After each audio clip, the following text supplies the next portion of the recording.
Hey, hope you're all good. So I thought I'd just make you a little video just to talk you through some of the sort of major things that came up when I was marking your Golden Age essays. So to help you with your dirt and just kind of clarify what I mean by some of those comments. So we'll start at the beginning then. So this is the most basic thing before we get into the actual content of your essay, which is the title, the first thing you do. Now, what a lot of you did was something like this: Golden Age Assessment, or History Essay, or Golden Age Essay, or something along those lines. Now, obviously, that is not the correct title. This is the correct title. How far do you agree with interpretation 1 about the extent of German recovery, blah, blah, blah, blah, blah. Now, that is such a basic thing to get wrong, and it's really frustrating when I'm marking these to open up your essay and see you haven't even got the title right. It's there, it's on your. So if we look at your sentence starters, it's right here. There's the question. It should be easy for you to find. Please make sure you at least get that right next time. Okay, it's really no excuse for that. Okay, so moving on to the essay itself, we're going to start with the introduction, and I'm going to tell you what I'm after. So I've got a picture of a signpost here, and that is because obviously, what's the term we keep saying? Signposting. That is what we want. Okay, in these, in your introduction, that's what your introduction needs to do. Just like a signpost, it needs to tell us where we're going. It needs to tell us where your essay is going to take us. Okay, and there's basically 3 things it's got to do. Firstly, you've got to give some context. So tell me a little bit about the issue you will be discussing. Okay, so for instance, the Weimar Republic was created in January 1919, turning Germany into a democracy, blah, blah, blah, blah. However, between 1924 and 1929, Germany was able to achieve a comparative degree of stability. Okay, and again, that is in your sentence starters, okay, a summary of what you need to talk about there. But basically, you're just giving me some introductory information for your essay, so I know what you're talking about. All right, you've got to imagine this essay is being read by someone who knows nothing. All right, who's really interested in history, but they don't know anything about this period. So it's really important to have that little bit of context just at the start, just so whoever's reading is kind of setting the scene for what you're writing. So when you've done the context and you've set the scene, next step is signposting the structure. So tell me what your essay is going to look like. So, as interpretation 1 shows, this period of Weimar history is sometimes even known as a golden age. It highlights the declining support for extremist groups, improved living standards, and increased cooperation in the Reichstag, claiming that the Republic seemed to be safe for the first time. So you can see, what have I done there? I've summarised in some detail the overall argument and some of the key supporting arguments within that interpretation. I then do the same thing for interpretation 2. However, this may not be a completely valid assessment of the extent of German recovery, blah, blah, blah. So I've summarised each interpretation. So I know that this essay is going to look at this opinion and this opinion. And then the final thing we do is we signpost our judgment. So you tell me what you're going to decide. This essay will look at evidence for both sides of the argument and demonstrate why I do not agree with interpretation 1 about the extent of German recovery in the years 1924 to 29. Okay, so I've given a bit of context, I've set the scene, I've explained what I'm looking at, and then I've signposted my judgment right at the beginning. Okay, so those are your 3 things your introduction needs to do. So the first thing you need to do for your dirt is have a look at your introduction and check that you've done all those things. Okay, so next thing then, let's look at the paragraphs themselves. Okay, so one thing I said to a lot of you was about range of evidence. And what I mean by that is that you shouldn't just be giving me one thing. Okay, so for instance, here's an example. As noted, interpretation 1 strongly argues the period, blah, blah, blah. This is all sentence starters, you've got all this. The interpretation presents several pieces of evidence in support of its argument, such as people were better off. From my own knowledge, I can expand on these points. Stresemann made lots of agreements with the US to borrow money and invest in German industry. This shows that interpretation 1 is correct about the period, blah, blah, blah. So basically all I've done there is given you one piece of evidence. I said the interpretation says they were better off, and Stresemann made some agreements. Okay, so I've given one single piece of evidence, basically, about people being better off. You need to have at least 2 to 3 pieces of evidence per paragraph. Okay, per paragraph. So, for reference, it's a bit more like this. Okay, so all I've done is add in a few extra bits. Okay. The interpretation presents several pieces of evidence in support of its argument, such as people were better off. From my own knowledge, I can expand on these points. Stresemann made lots of agreements with the US to borrow money and invest in German industry, and wages went up. Boom. Evidence 1. 2. The interpretation also says that different parties managed to work together, and comments that extreme parties gained fewer seats. This is also true because some parties who hadn't gotten along for 5 years joined together to form a coalition after the 1928 elections. At the same time, the Nazi Party didn't do very well. 3, so that's in the wrong place. Finally, the interpretation 1 also argues that people were more contented. Okay, so I've got 3 things there. I've got the bit about them being better off, I've got about different parties working together, and I've got about people being contented. So that's 3 separate pieces of evidence that I have included and discussed in my paragraph. And each of your paragraphs needs to do that. So even the paragraph that isn't using quotes from the interpretation, so the one that starts, there are other things this does not mention, 3 pieces of evidence. All right, 2 to 3. 2 absolute minimum, 3 is ideal. All right. So the next stage is making that evidence detailed. So obviously this is a bit longer. We've got 3 different things that we're talking about in here, but it could be even better because they're still a little bit vague. You know, Stresemann made lots of agreements. Wages went up. Some parties. The Nazis didn't do very well. This was a time of lots of progress in culture. You know, very vague. I'm not giving specifics. What I want is specifics. I want who, what, where, why, how. I want facts. I want figures. I want dates. I want names. I want places. I want as much specificity as you possibly can manage to strengthen these paragraphs. So let's have a look at how that might look in practice. So this was the paragraph we had first of all, with those 3 pieces of evidence. Let's make them more detailed. Boom.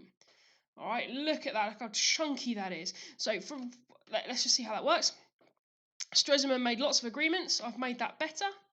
As Foreign Minister, Stresemann was able to make a number of extremely important agreements with the United States, which significantly bolstered the German economy. For instance, the Dawes Plan of 1924, which saw over $25 million worth of investment poured into the country's struggling industry. The Young Plan of 1929 also tackled the issue of crippling reparations payments, reducing the overall amount owed to $2.2 billion and giving Germany 58 years to repay. So, rather than just saying Stresemann made some agreements, I've said what the agreements were called, I've said when they were made, I've given some detail about what they decided, so obviously it's significantly better. Similarly, I said, the Nazi Party didn't do very well here. In the same election, the right-wing extremist Nazi Party won just 12 seats, showing their extremely limited support from the public. Same, I talked about cultural excitement. Giving some examples here. Germany becomes a world leader of filmmaking. I've named a director, Fritz Lang. I've named an actress, Marlene Dietrich. I've talked about the nightlife. I've talked about these indicators of better living standards and prosperity, the airships, the ocean liners, the radio stations. I've given specifics. Okay, that is the key. So if on your feedback it says you need to include more detail in your evidence, this is what I mean. I mean, I want precise numbers and facts and figures and names as much as you can. All right, so the difference between, as I say, made lots of agreements and telling me what the agreements actually are. All right, you know, quite a few of you in your essays, you said things like, they borrowed lots of money from the US, which is obviously not wrong, but it is pretty vague and generalised, and obviously that's not what we want. Okay, next thing then, explanation. So, at the end of that paragraph, we explained. This shows that interpretation 1 is correct about the period in some ways because there was more money going around and so people were better off. It also shows the Reichstag was working together better and getting things done, so people didn't need to vote for extremists, and the people were expressing themselves more and enjoying a better lifestyle. Okay, so that's not awful. We've talked about each of those pieces of evidence and we've explained why it supports the argument, but we could do that in more detail. We could give a little bit more of a thorough explanation. So, this shows that interpretation 1 is correct about the period in some ways, because the average German certainly was better off, both in terms of salary and lifestyle. Therefore, this certainly may have felt like a golden age for many, particularly compared to the economic turmoil of the 1920s and the subsequent Great Depression that followed the crash in 1929. So rather than just saying people were better off, there's more money going around, I've given a lot more depth there. Next, the Reichstag were working together and getting things done. The stability and cooperation within the Reichstag was a stark difference to the previous infighting and paralysis when it came to decision making, allowing Germany to focus on growth and progress rather than political confusion. For the first time, democracy seemed to be working effectively. Again, more detail. And I haven't just said this supports the quote. I've said, and this shows it was a golden age. Right, this made it a good period because the democracy is working. People have got money. Similarly, same thing when I talk about culture. The new means of cultural expression, progressive values, were a clear indicator that very many Germans were able to relax and enjoy themselves as the economic situation improved. Okay, so I've just done a lot more detail in my explanation there. Now, if you want to be really clever with this, rather than just doing it in a big chunk, so rather than doing a big old chunk of evidence, big old chunk of explanation, you can kind of alternate between them and thread them together. That makes your answer even better. Okay, so for instance, that would look a little bit like this. Okay, so this is all the same evidence you saw a minute ago, and then my explanation I just gave you, but sort of chopped up a bit. So the first bit, I talk all about the Dawes Plan, the Young Plan. I then explain this shows it is correct because people are better off. I talk about the Reichstag. I explain that stability and cooperation is different to before. Democracy is working effectively. Talk about culture. That shows people are relaxing and enjoying themselves. All right, so can you see how we've gone from that very, very short example paragraph right at the start? So if we just quickly go back to that, if this will let me. We started this very, very short paragraph here, and we've improved it so much that it now looks like this. All right, and that is what your DiRT process should be like. It should be that noticeable as a change. Okay. Now, there's one final thing that I suggested to quite a few of you, and this is the kind of top level history skill. Okay, and what that is sustaining an argument throughout. I.e., you tell me in an argument at the beginning, you signpost an argument at the start, and then you keep going back to it. Okay, so a little bit. I always say to my sort of A-level students, because that's where this is particularly important. It's a bit like, let's say you hired a lawyer to defend you in a court case, and they said, oh, well, maybe he's innocent, maybe he's guilty, I'll let you know at the end. Obviously, that wouldn't be good, would it? What you want is them to come out and say, he's innocent, this is why, drop the mic. All right, and you've got to think of the same sort of thing in your history essay. So, rather than, you've got that link back at the end of your appeal paragraph, rather than just going, therefore interpretation 1 does make some valid points, make it even better. Okay, link it back to the argument. So if you remember a minute ago, I showed you my introduction, and my introduction was me saying that I think I don't agree with interpretation 1. I agree more with interpretation 2. So therefore, as I'm currently writing a paragraph about interpretation 1, I need to say right now why it's wrong. I disagree with all of this. So let's see how I might do that. Therefore, interpretation 1 does make some valid points. However, I do not fully agree with its argument. All right, so I'm linking back to that overall argument. I don't agree with interpretation 1.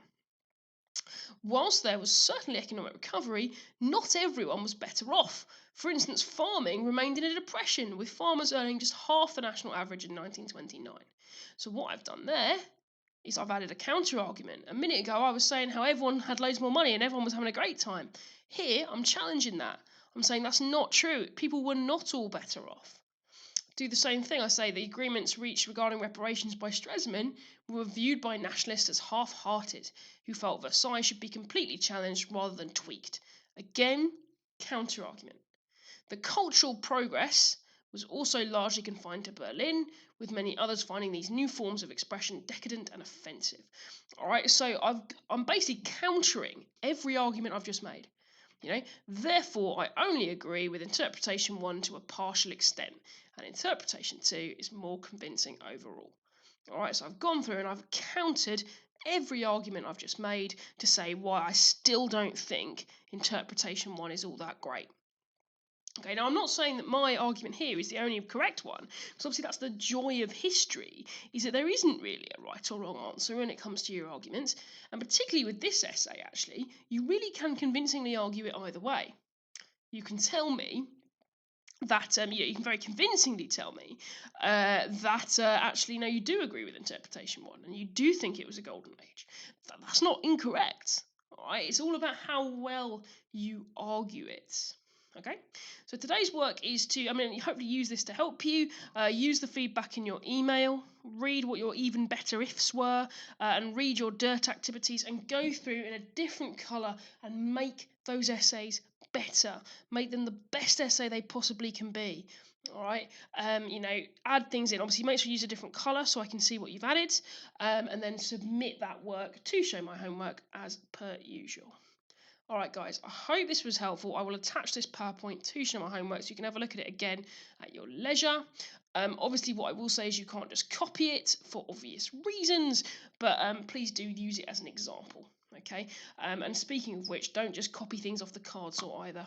All right, because you've got this excellent bunch of evidence that you can use. That essay I've just sort of written for you, none of that is different to what's on here. So use this card sort, make the most of it. There's huge amounts on there that you could use. So do make sure you check that out and use it in conjunction with these sentence starters to make that essay the best essay it possibly can be. All right, guys, I hope that was helpful, and I will speak to you soon.